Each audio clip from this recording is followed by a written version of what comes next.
30 апреля 1945 года покончил с собой лидер нацистской Германии Адольф Гитлер. Его тело было сожжено возле бункера, где он провел свои последние дни, и погребено в воронке от снаряда. Сталин не спешил объявлять Гитлера мертвым. Западные разведки тоже не верили, что все так просто, и несколько лет продолжали поиски Гитлера в разных частях света. 30 апреля 1945 года советские войска находились всего в нескольких кварталах от фюрер-бункера. Ситуация для нацистов была безнадежной. К тому же накануне Гитлер узнал о казни Бенито Муссолини, которая, вероятно, окончательно подтолкнула его к мысли о необходимости самоубийства. В тот же день после обеда Гитлер и Ева Браун попрощались со своим ближайшим окружением и попросили их оставить на какое-то время. Через несколько минут раздался выстрел. Считается, что Браун не воспользовалась пистолетом, а приняла яд. После этого адъютант Гитлера Гюнше и камердинер Линге завернули их тела в одеяло и вынесли во двор канцелярии. Гюнше облил тела бензином и поджег. Примерно через 2,5 часа сотрудники личной охраны перенесли тела в воронку от снаряда и засыпали землей. На следующий день немецкое радио сделало экстренное заявление. Фюрер героически погиб с оружием в руках, защищая Берлин. К этому моменту в Москве уже имели информацию о самоубийстве Гитлера.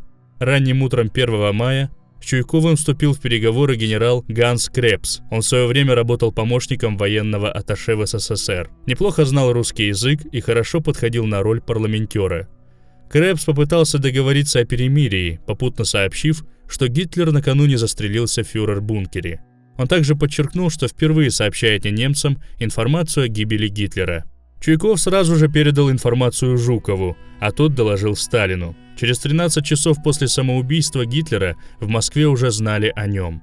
Однако Сталин отнесся к этому известию достаточно настороженно и потребовал найти какие-нибудь убедительные доказательства его смерти. Кроме того, попросил передать Крепсу, что никаких переговоров о перемирии не будет, возможно, только безоговорочная капитуляция. В тот же день все западные газеты вышли с передовицами, на которых большими буквами сообщалось о смерти Гитлера, но в СССР все было наоборот.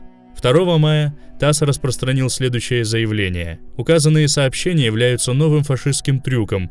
Распространением утверждения о смерти Гитлера германские фашисты, очевидно, надеются предоставить Гитлеру возможность сойти со сцены и перейти на нелегальное положение. Сталин не верил информации о самоубийстве, полагая, что Гитлер инсценировал свою смерть и, возможно, даже попытается сдаться союзникам на каких-то особых условиях. Только 5 мая 2 обугленных тела были обнаружены в воронке во дворе имперской канцелярии.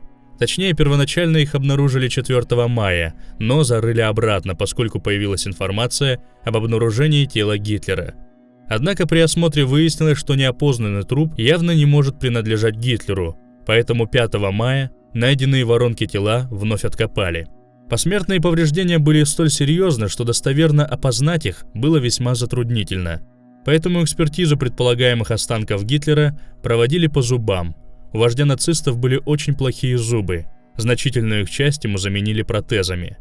Удалось найти зубного врача, который ассистировала личному стоматологу Гитлера Блашке. На нескольких допросах Хойзерман подтвердила идентичность зубов обнаруженного трупа с зубами Гитлера. К тому моменту в советский плен уже попали свидетели последних минут Гитлера, Линге и Гюнше, которые в один голос утверждали, что Гитлер покончил с собой. После ряда допросов свидетелей и экспертизы зубов, фронтовой начальник СМЕРШа отправил Сталину донесение, в котором сообщил, что на основании показаний Хойзерман и ряда других свидетелей удалось установить личность трупа, и, скорее всего, это и есть Гитлер. Однако Сталин продолжал хранить молчание, и советская сторона по-прежнему не делала никаких заявлений о судьбе Гитлера. Возможно, это объяснялось тем, что Сталин действительно не верил, что лидер нацистов мог покончить с собой. Хотя нельзя исключать, что Сталин рассчитывал воспользоваться неопределенной судьбой Гитлера для дополнительного давления на союзников в политических целях. Через месяц после окончания войны Жуков на официальной пресс-конференции союзников в Берлине неожиданно заявил, что нет оснований полагать, что Гитлер мертв. Опознанного трупа Гитлера мы не нашли. Сказать что-либо утвердительное о судьбе Гитлера я не могу.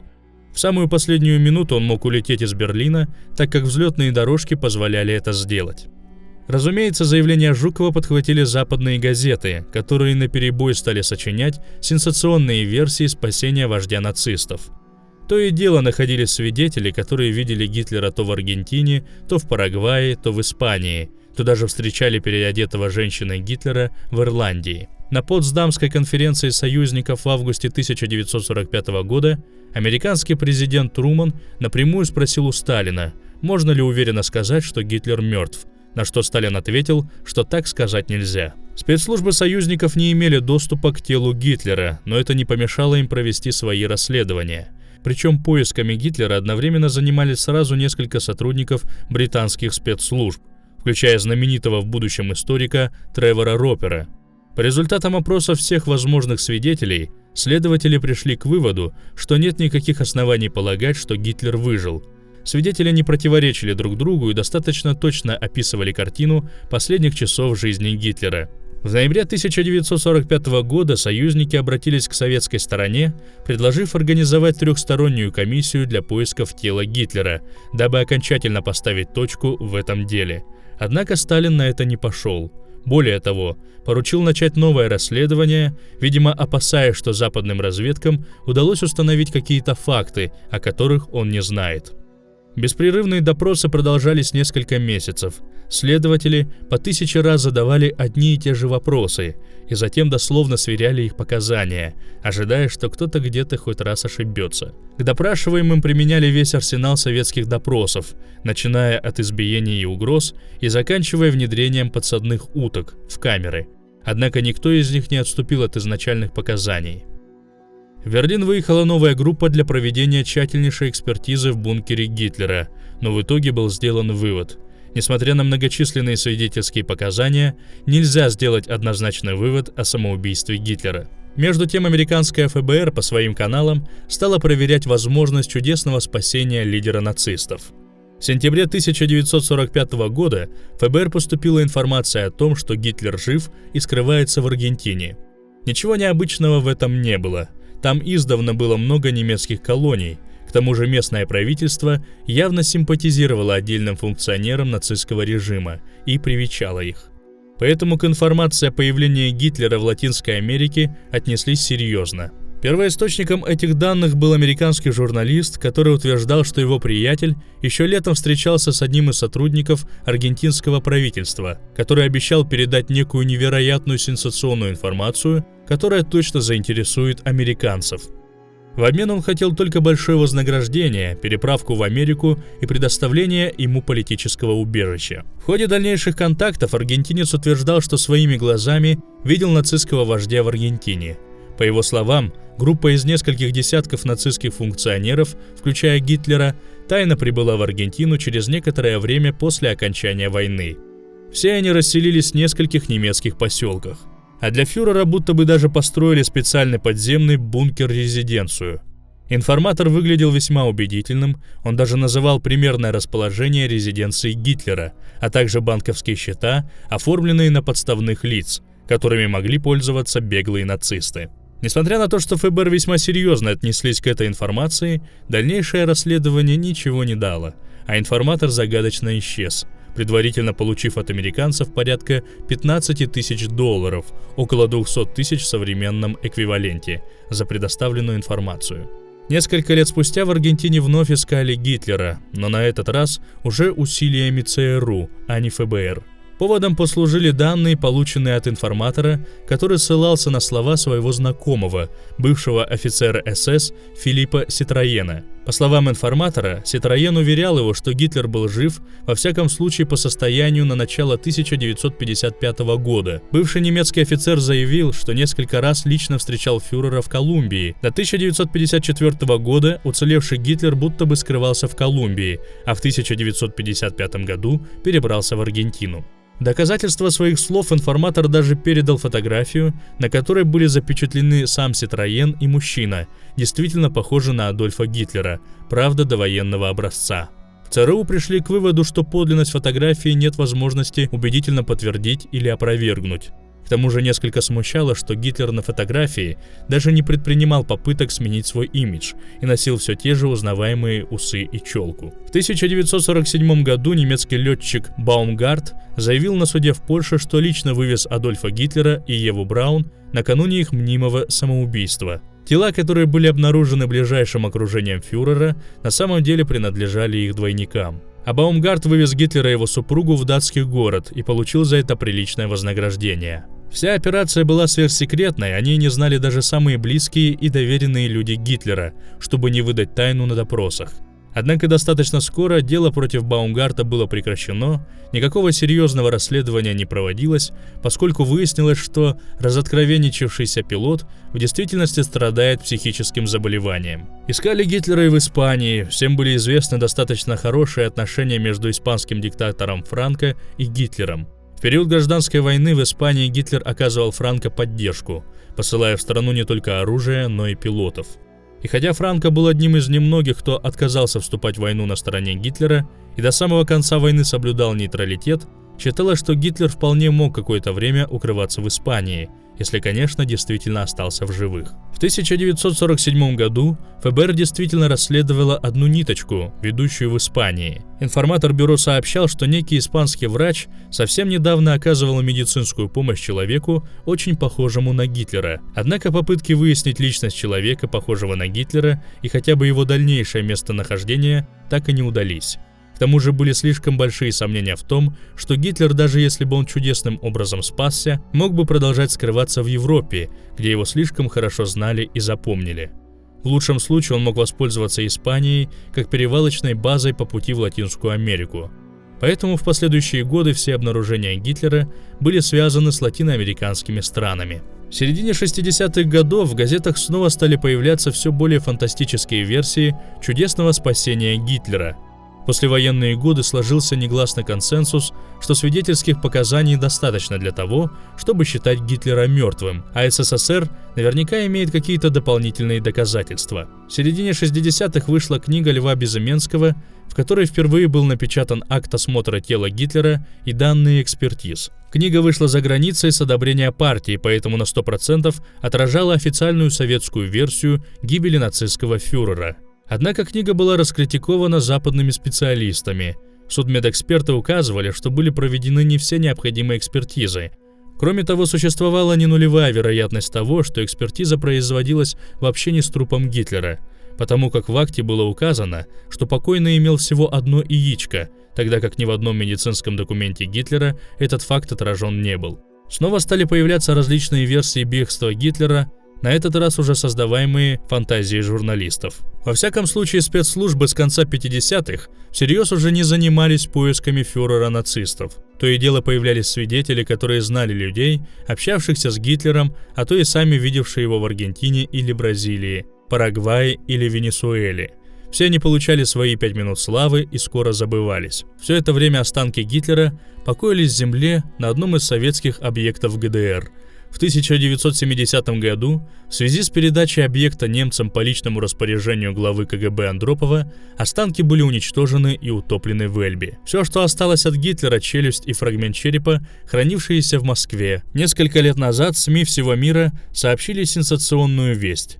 По результатам независимой экспертизы выяснилось, что череп принадлежит не Гитлеру, а неизвестной женщине, не Еве Браун, которая отравилась, тогда как фрагмент черепа имеет пулевое ранение. Впрочем, это можно объяснить тем, что фрагмент забрали уже после очередной эксгумации в 1946 году и вполне могли перепутать. Это породило новый виток рассуждений о действительной судьбе Гитлера.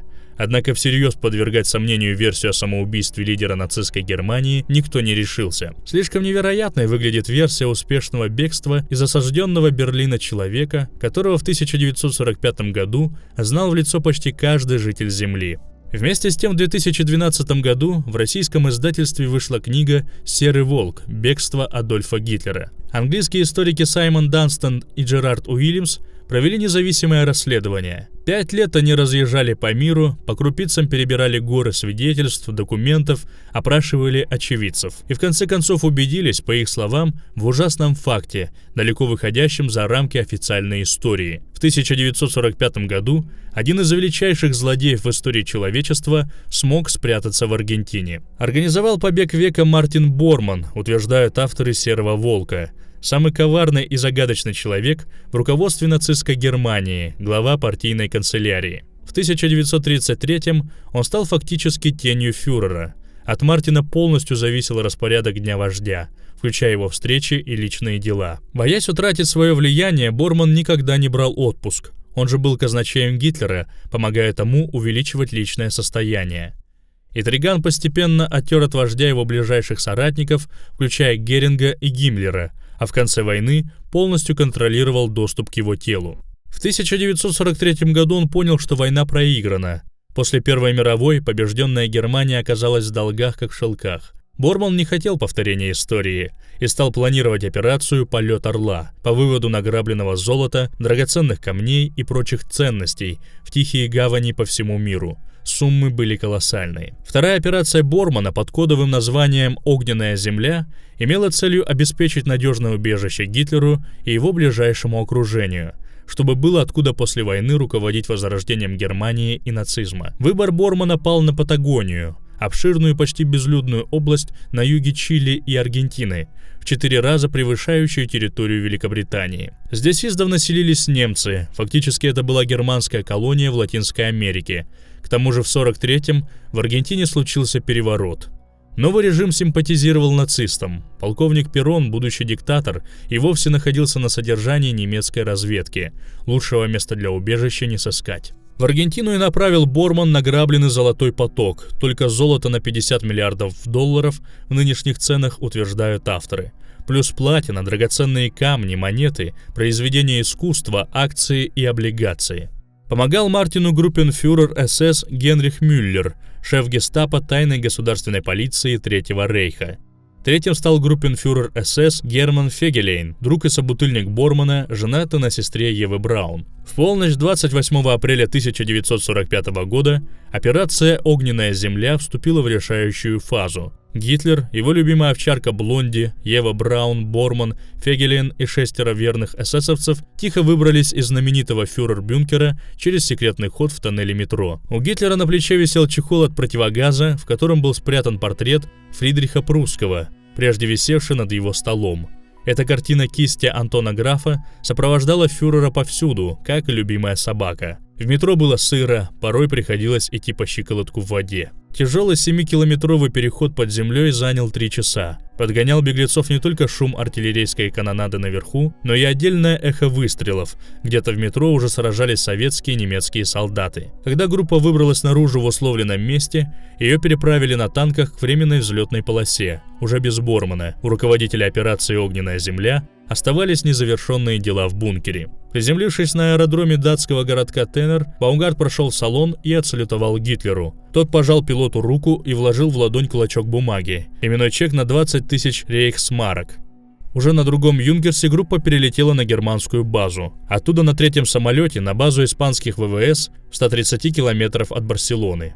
Тот самолет испанцы разберут, чтобы замести следы и не дать повода западным союзникам обвинить диктатора Франко в содействии побега. Беглецов же самолет испанских ВВС доставит ночью 30 апреля на Канарские острова, на сверхсекретный объект нацистов Винтер. Тем временем в Берлине Борман и Мюллер заметали следы. В подземном фюрер-бюнкере поселили двойников вождя и его любовницы. Густав Вебер стал заменять Гитлера с 20 июля 1944 года, когда тот получил ранение при покушении в штабе Восточной Пруссии. Их невероятное сходство сбивало с толку даже тех, кто входил в ближайшее окружение вождя. Имя дублерши Евы Браун неизвестно. Высмотрели ее в труппе молодых актрис, которых Геббельс держал для собственного удовольствия. Ева и актриса были очень похожи, плюс поработали гримеры, парикмахеры. В бункере хитрый Борман организовал знаменитое бракосочетание двойников. Когда же он получил сообщение, что глава нацистов в надежном месте, дублерши Евы и овчарки Блонди отравили, а двойника фюрера застрелили в упор. Возможно, сам Мюллер. Трупы вынесли на поверхность и закопали. Вскоре их найдут советские солдаты.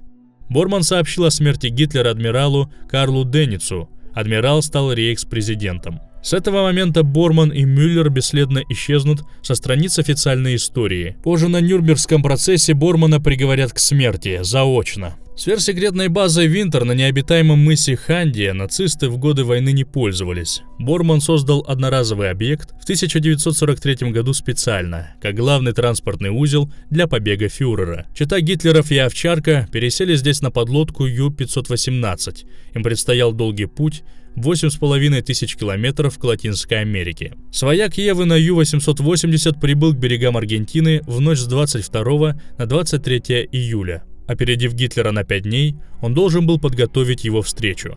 В час ночи 28 июля 1945 года группенфюрер СС Герман Фегелен встретил подлодку с фюрером и своячницей. Беглецы провели ночь на вилле Марамор, а на следующее утро на биплане аргентинских ВВС улетели на ранчо Сан-Рамон. Немцы в ту пору полностью контролировали все подступы к городу и ранчо. Никто не мог попасть на эту территорию или покинуть ее без официального разрешения местных нацистских руководителей.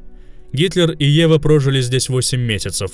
В марте 46-го работникам ранчо объявили, что гости трагически погибли в автокатастрофе. Их трупы, мол, обгорели до неузнаваемости. На самом деле чету переправили в еще более надежное и уединенное убежище в 90 километрах от Сан-Рамона на границе с Чили, на удаленном берегу озера Науэль-Уапи у подножия Анд. Два острова почти полностью скрывали особняк Гитлера с 10 спальнями и другие здания от посторонних глаз со стороны озера. У бетонного причала стоял гидросамолет. На окружающих лесистых холмах посты наблюдения нацистов контролировали все подступы с земли, воды и воздуха. До октября 1955 года ранчо Иналько было главной резиденцией Гитлера. Жизнь здесь беглецам поначалу казалась идиллией. Летом они купались в озере, зимой катались на лыжах на ближайшем горном курорте. В 1948 в Аргентине объявились Борман и Мюллер, завершившие все секретные дела в Европе. Борман приехал в Иналько в костюме священника под именем Отец Августин.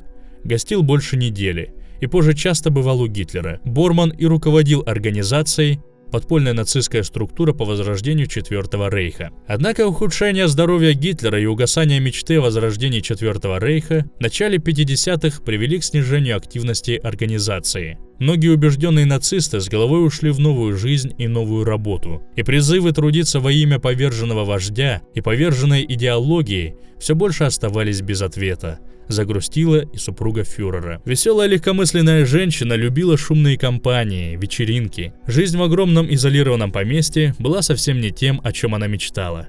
Ее любимый Адольф, некогда выглядевший столь ярко в окружении своих сподвижников, теперь постоянно болел. Его былое величие померкло в уединении сельской жизни и заботах о 2 маленьких детях. Да, авторы бестселлера утверждают, что фюрер обзавелся потомством. Уже не оставалось и намека на то, что Гитлер вновь сможет влиять на ход событий в мире, поэтому для Евы, чувствовавшей, как уходит молодость, супруг, вероятно, стал скверной компанией. После официальной смерти Браун в берлинском бункере в 45-м никто не заподозрил бы молодую мать с 2 детьми в том, что она жена Гитлера. Еве не составляло труда перемещаться по стране под вымышленными именами. Организация продолжала присматривать за Евой, хотя Борман и отошел от политики, занимаясь сохранением и приумножением капиталов организации. Стал бизнесменом мирового масштаба. Недаром же был в Германии личным казначеем фюрера.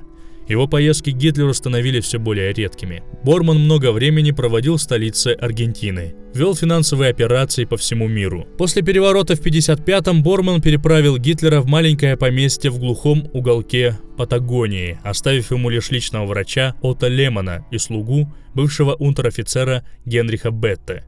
Из всей нацистской организации только Мартин знал, где прячется фюрер.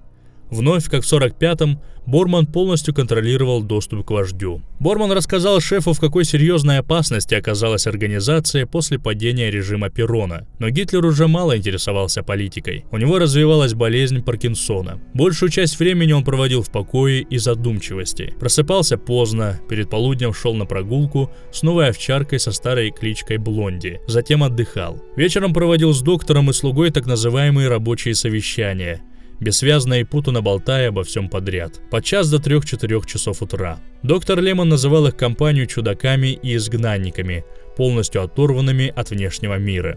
Осенью 1956-го на ранчо вновь появился Борман. Гитлер поначалу принял гостя холодно, считая, что Мартин предал его. Однако тот заверил, что нацистская организация уверенно растет и развивается.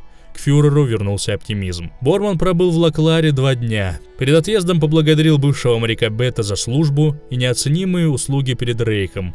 Попросил не тревожить Гитлера ни по какому поводу и постараться сделать его жизнь как можно более спокойной. Мол, однажды придет день, когда фюрера вновь услышит весь мир, но пока его здоровье важнее всего. Время для затворников тянулось мрачно и однообразно. По словам доктора, временами Гитлер вновь расцветал, однако ненадолго. В унынии проходили год за годом, меланхолия стала обычным его состоянием. Фюрер постепенно угасал, физически и духовно. В январе 1962 года парализовала часть лица. Часами напролет он сидел, вглядываясь в озеро и горы на горизонте, будто одержимый. Доктор Лемон чувствовал, что ему остается только ждать, пока призраки Освенцима, Бухенвальда и многих других мест наконец утащат пациента из этой жизни. В полдень 12 февраля 1962 года Гитлер упал без чувств в ванне. Спустя 3 часа у него случился инсульт.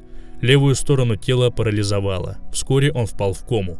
13 февраля 1962 года в 3 часа дня доктор Лемон констатировал отсутствие всяких признаков жизни у пациента. Бывший диктатор немного не дотянул до 73 лет. После кончины фюрера его опекуны стали опасными свидетелями.